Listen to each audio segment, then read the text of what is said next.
जय बाळा मित्रांनो, आज 31 जुलै आहे आणि आपण निफ्टी, फिन निफ्टी आणि बँक निफ्टीमध्ये कशाप्रकारे चार्टची सायकॉलॉजी काम करते पाहूयात.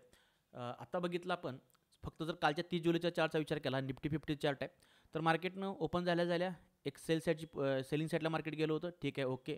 त्यानंतर मार्केटनं इथे एक बेस तयार केला, या EMAचा आधार घेतला आणि मार्केट पुन्हा एक बाय साईडला गेलं दिसते. त्यानंतर मार्केट दिवसभर कन्सोलिडेशन झोनमध्ये राहिलं. जे आपण काल प्लॅन ट्रेड केले होते तिथे पण मार्केट गेलंच नाही. त्यामुळे काल नो ट्रेड डे झाला असं म्हणता येईल आपल्याला. मार्केटमध्ये सिंपल काय दिसते आपल्याला, समजून चाला हे जे सेलर आहेत इथून सेलिंग साईडला आला असेल, कारण ही जी कॅन्डल दिसते ना आपल्याला यामध्ये चांगले सेलर आले असणार आहेत, ह्या कॅन्डलमध्ये पण आले असणार आहेत आणि इथं पण आले असणार आहेत.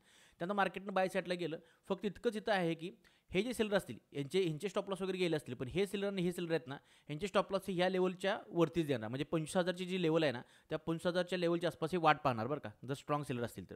त्यानंतर मार्केट इथंपर्यंत आलं, पुन्हा मार्केट एका झोनमध्ये राहिलं. मग आता आपल्याला काय दिसतं की दोन्ही स्ट्रॉंग आहेत. बायर पण इथं स्ट्रॉंग करून गेलेत, इथं पण बायर आहेत हां, आणि सेलर इथं पण आहेत. म्हणजे अजून मार्केटने कोणाचे स्टॉप लॉस घेतले नव्हते.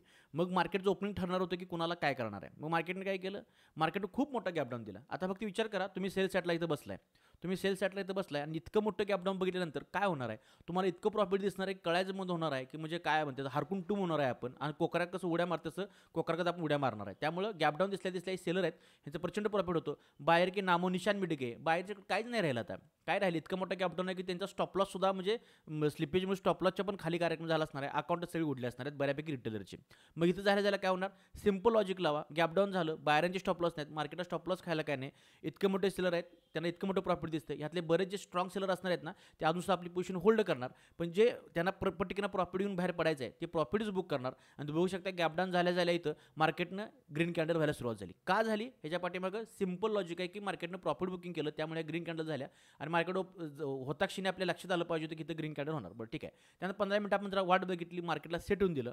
तर इथं काय दिसते आपल्याला, आपलं एक लेवल आहे इथं मार्केटनं चांगलं आपल्याला रिजेक्शन दिलं दिसते. पण 15 मिनिटापर्यंत इथं असल्यामुळे आपण काही इथं केलेलं नाही. ठीक आहे, आता कुठं पोझिशन घ्यायची, काय होऊ शकते आता लक्षात घ्या. मार्केटला तर खाली आता कुठले स्टॉप लॉस नाही आहेत, हे प्रॉफिट बुकिंग झाले, मग तरी मार्केट खाली काय पडायला लागले नाही का, असा एक प्रश्न येऊ शकतोय. तर मार्केट थोडेसे स्टॉप लॉस क्रिएट, मार्केटचा जर समजा बेरिश व्ह्यूज असेल हां, जे काही इंटरनॅशनल न्यूज चालू आहेत सध्याच्या, त्यामुळे मार्केटला वरती जायचं नाही किंवा स्थिर राहायचं नाही, खालीच पडायचं आहे, तर मार्केट सलग बेरिश साईडला जाऊ शकतं. ठीक आहे, मग ह्यामध्ये मार्केट काय करणार, आपलं थोडंसं स्टॉप लॉस क्रिएट करणार आणि खाली पडणार. म्हणजे काय, हे प्रॉफिट बुकिंग जरी झालं असलं तरी छोट्या छोट्या कॅन्डल होतं ना ग्रीन, ह्यामध्ये रिटेलर आहे तो बसतो असतो. थोडक्यात आता हा एक स्विंग तयार केला समजा, इथे कसा फेक ब्रेकआउट देणार, मग सगळ्या रिटेलरनं वाटणार की मार्केटनं आता ब्रेकआउट दिला मोठा किंवा वर मार्केट बाय साईडला जाऊ शकते. मग इथे रिटेल असणार, रिटेल बसला की मेन मार्केटचा सेंटिमेंट जर सेलिंग साईडचा असेल तर ह्यांचे स्टॉप लॉस किती झाले नाही, तर बाय साईडला आले सगळे. मग ह्यांचे स्टॉप लॉस कुठं असणार आहे, तिथं खाली असणार आहेत. मग मार्केटने स्टॉप लॉस खायला पुन्हा खाली येत राहणार. अशा प्रकारे होऊ शकते. आपण कुठं काम करायचं, आता मार्केटनं जर कंटिन्यू रॅली वरची इथंपर्यंत दिली हाय लेवलपासून, तर ही जी लेवल असेल इथून एक सेल साईडला जाणार, पहिली माझी लेवल, आणि दुसरी असेल इथून. ह्यांचे स्टॉप लॉस वगैरे सगळं तुमच्या पुढे पोझिशन आहे ती लावलेलं आहे. इथं का घेणार, कारण की सरळ गोष्ट आहे, मार्केट इथंपर्यंत आल्यानंतर जे काही सेलरचं प्रॉफिट आहे ते इथंपर्यंतच बुक झालं पाहिजे. ह्याच्यावरती प्रॉफिट बुकिंग होऊ नाही शकत, ह्याच्या पुढं सेलरांची स्टॉप लॉस जाणार आहेत. त्यामुळे प्रॉफिट बुकिंग ह्या लेवलला संपणार. ह्या लेवल इथं आल्यानंतर बरेच रँडमली बाहेर इथं आले असणार आहेत, त्यांचे स्टॉप लॉस मार्केट खाणार. तिसरी बाब, हे एक चांगली लेवल आहे, ह्या लेवलपासून मार्केटला खाली पडलं पाहिजे. इथे एक सेलर इथं बसलेत दबा धरून, त्यामुळे मार्केट इथून खाली दाबणार, नवीन रिटेलर घुसणार. अशा 4-5 गोष्टी आहेत. प्लस ते जे रँडमली बाहेर घुसलेत ना, त्यांचे स्टॉप लॉस खायचे आहेत.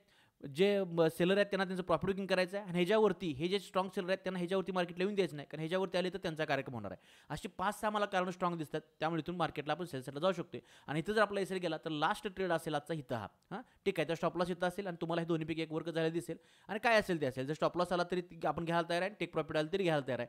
फक्त 2च ट्रेडवरती काम केलं तर आपल्याला कुठल्याच गोष्टीचा त्रास होणार नाही. आणि आपल्या माइंडमध्ये क्लिअर पाहिजे की ट्रेड काय घ्यायला लागलोय मी, तर काय घेणार आहे, ह्याच्या पाठीमागची कारणं काय, या सगळ्या गोष्टी क्लिअर असतील तर काय अडचण येणार नाही. त्यानंतर जर आपल्याला कॅन्डलस्टिकनं चार्ट पॅटर्न जर साथ दिली तर मग आणखीन गुलन म्हणजे परत आणि त्यातून चांगली झाली गोष्ट. मग जर कॅन्डलस्टिक आपल्या बाजून जर झाली तर ठीक आहे. खाली काय करू शकतो आपण, खाली आल्यानंतर मार्केटचं सेंटिमेंट सेल साईडचे दिसायला लागले, त्यामुळं बाय साईडच्या पोझिशन जास्त न फाइंड करता फक्त एकच करूयात आपण मग. कारण की समजा आपण प्रत्येक ठिकाणी बायची पोझिशन लावली आणि मार्केटनं जर इतकं गॅप डाऊन झाले किंवा प्रेशर सेलिंगचे दिसते तर ते कंटिन्यू त्याची ट्रेंड कंटिन्यू केला सेल साईडचा, तर विनाकारण आपण अडकायला नको. त्यामुळे एकच ट्रेड असेल जो इथं ह्या लेवलला बघू शकता 24,590ला इथे एक मार्केट आल्यानंतर बाय साईडला जाण्याचं आपण काही हरकत नाही आहे. बरं का जायचं आता बघा इथंपर्यंत आल्यानंतर आहे ना, आता काय होणार आहे, सेलरांना जे प्रॉफिट आहे ते सांगण्यापलीकडचं दिसणार आहे, जे कोण होल्ड करून गेलेत.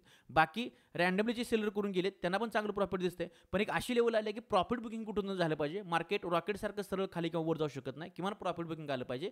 तर ह्या लेवलपासून प्रॉफिट बुकिंग येईल मोठ्या सेलरांचं. प्लस इथं जे रँडम सेलर घुसलेत, मार्केट पडते लाल लाल बघून त्यांना मार्केट उडवणार, त्यांना मार्केटनं बाहेरच काढलं पाहिजे. ते होणार, एक चांगला पुलबॅक देणार, एक चांगले लेवल बघून जे नवीन स्ट्रॉंग बायर आहेत ते इथून याचा प्रयत्न करणार. अशी 4-5 कारणात की तिथे होऊ शकतात. त्यामुळे एकच आपण लेवलवरती इथे आपण बायसाची पोझिशन घेऊ शकतो. हे जरा डिटेलमध्ये सांगायचा मी प्रयत्न करा. बाकी सेम कंडिशन अशा आपल्याला फिन निफ्टीमध्ये पण दिसत आहेत आणि दुसरं बघून घ्या बँक निफ्टी. बरं, हे सगळे ट्रेड घ्यायचे का? अजिबात नाही. ट्रेड कुठले तरी पहिले येतील, खात्रीचे वाटतील तेच घ्यायचे. मला ह्यातील आता हा खात्रीचा वाटतोय निफ्टीमधला, त्यामुळं हिथं येईल तरच घ्यायचं, नाहीतरी पहिल्या दोनमध्ये एसरी घेऊन टिपी घेऊन आपण थांबलं पाहिजे. बघूया काय होतंय, जे होईल ते आपल्यासोबत असेल. धन्यवाद. जय बाळामा.